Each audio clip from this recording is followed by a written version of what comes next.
নাটোরের নলডাঙ্গা উপজেলার মাধনগর এলাকায় রেললাইনে ফাটল দেখা দিয়েছে। রেলকর্মী ও স্থানীয়দের দাবি, অতিরিক্ত ঠান্ডার কারণে এই ফাটল সৃষ্টি হয়েছে।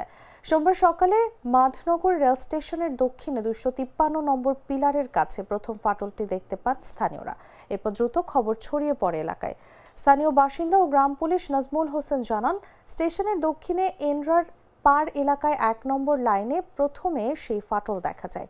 খবর পেয়ে রেলওয়ের ট্রলিম্যান জুলফিকার হোসেন ঘটনাস্থলে পৌঁছান এবং বিষয়টি ঊর্ধ্বতন কর্তৃপক্ষকে জানান।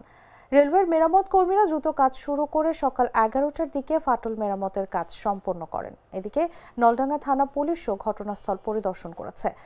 মাধনগর স্টেশন মাস্টার আব্দুল আওয়াল বলেন, শীতের সময় ধাতব সংকোচনের কারণে রেল লাইনে এই ধরনের ফাটল দেখা দিতে পারে। দেখলাম যে রেল লাইন ফেটে গেছে, ফেটে একটু ফাঁক হয়ে গেছে, 1 আঙ্গুল 1.5 আঙ্গুল ফাঁক হয়ে গেছে। এই অবস্থায় সবাই আমরা ডানা থেকে দেখলাম রেল ফেটে গেছে। এখন জনগণ সরজমিনে দেখতে পাচ্ছে, তাই দেখতে আসছে লোকজন। শীতের কারণে যাই হোক ফেটে গেছে, যে আমরা দেখতেছি, সবাই এসে দেখতেছি। এখানে আমি দেখলাম যে প্ল্যাটফর্মের দক্ষিণে এখানে অনেকগুলো লোক রেল লাইনের উপর দাঁড়িয়ে আছে, তাই আসলাম। এসে দেখি রেল লাইন মানে ভাঙ্গা আছে, এটা দ্রুত সমাধান করার দরকার। এই জন্য কর্তৃপক্ষের কাছে আহ্বান জানাচ্ছি। মিনটা গাড়িটা খুব সমস্যা, রেলটা খুব দ্রুত জোট করা উচিত।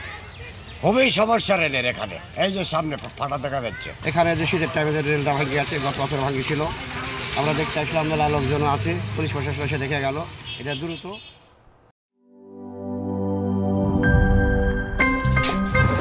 আমার একটা স্মার্ট সিদ্ধান্তে 25% গ্যাসের খরচ কমেছে। ভাবছেন কিভাবে? সাধারণ গ্যাস স্টোভ বদলে আমি এনেছি আরএফএল গ্যাস স্টোভ। এর সাইন্টিফিক নজল ও ব্রাস বার্নার ক্যাপ সমানভাবে তাপ ছড়িয়ে রান্না করে দ্রুত। তাই গ্যাসও বাঁচায় 25%, টাকাও বাঁচে 25%। আরএফএল গ্যাস স্টোভ নিরাপদ ও গ্যাস সাশ্রয়ী।